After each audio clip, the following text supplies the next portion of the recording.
BJP दक्षिण भारत में कमजोर है, इतनी कमजोर कि प्रधानमंत्री नरेंद्र मोदी को खुद दक्षिण का नक्शा पैरों पर छापना पड़ रहा है, लेकिन फिर भी हालत पतली नजर आती है। आज के इस वीडियो में हम आपको बताएंगे कि बीजेपी दक्षिण भारत में किस हैसियत में है और क्यों बीजेपी का 370 प्लस का नारा दक्षिण से हवा होता हुआ दिखाई देता है। आंकड़ों पर नजर डालें तो दक्षिण के राज्यों में लोकसभा की 129 सीटें हैं। इनमें से 2019 में बीजेपी को सिर्फ 29 सीटों पर जीत मिली थी, जबकि विपक्ष को 100 सीटें मिली थीं। कर्नाटक में बीजेपी का प्रदर्शन अच्छा था, जहां 28 में से 25 सीटों पर उसकी जीत हुई। वहीं तेलंगाना में भी उसने अच्छा प्रदर्शन किया और 17 में से 4 सीटों पर जीत दर्ज की। लेकिन तमिलनाडु, आंध्र प्रदेश और केरल में बीजेपी का खाता नहीं खुला और इस बार खुद पीएम मोदी दक्षिण के तीनों राज्यों में जीत के लिए 120 घंटे के मिशन पर हैं। बयानों के बतंगड़ से दक्षिण में शक्ति बढ़ाने की जंग शुरू हो चुकी है।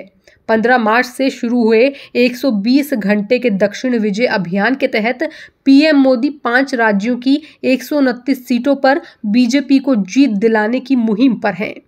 इस दौरान उन्होंने ईवीएम और एजेंसियों के दुरुपयोग पर राहुल गांधी के बयान को नया मोड़ दे दिया। तेलंगाना के जगतियाल की रैली के बाद पीएम नरेंद्र मोदी पर कर्नाटक से तमिलनाडु और फिर केरल में मिशन दक्षिण विजय को आगे बढ़ाने की चुनौती है।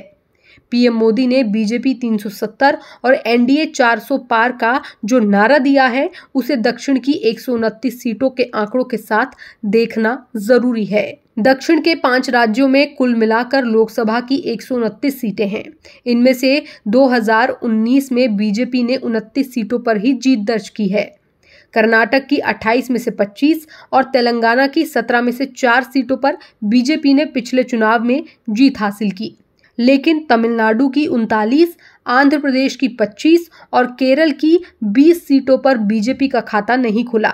इस बार 400 पार का लक्ष्य हासिल करना है तो बीजेपी को दक्षिण के उन 3 राज्यों में अपना खाता खोलना और तेलंगाना में अपना आंकड़ा बढ़ाना जरूरी है, जहां अब तक उसे जीत नहीं मिली।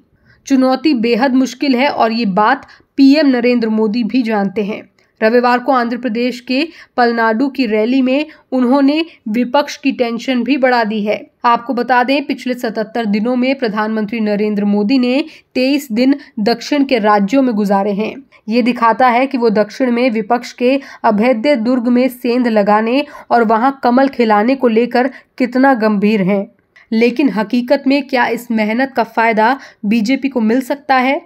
इसके आसार बहुत कम हैं, क्योंकि जिस कर्नाटक के सहारे बीजेपी ने पिछले लोकसभा चुनाव में 25 सीटें जीती थी, वहां अब कांग्रेस की सरकार है, जहां खुद बीजेपी के पूर्व सीएम सदानंद गौड़ा कांग्रेस का दामन कभी भी थाम सकते हैं।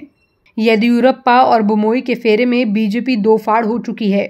25 तो दूर, बीजेपी 5 सीटें भी निकाल ले तो बड़ी बात होगी। बाकी किसी प्रदेश में बीजेपी का जनाधार उस लेवल पर नहीं है जो जीत दिला सके। तमाम सर्वे और खुद बीजेपी का इंटरनल सर्वे भी दक्षिण में बीजेपी के रथ को रोक रहा है, जिसका नतीजा ये है कि दक्षिण भारत की 129 सीटों में से बीजेपी 2.5 का आंकड़ा पार करने की हालत में भी नजर नहीं आती। तो सवाल ये है कि बीजेपी 370 पार का नारा दे क्यों रही है? इसका जवाब भौकाल है।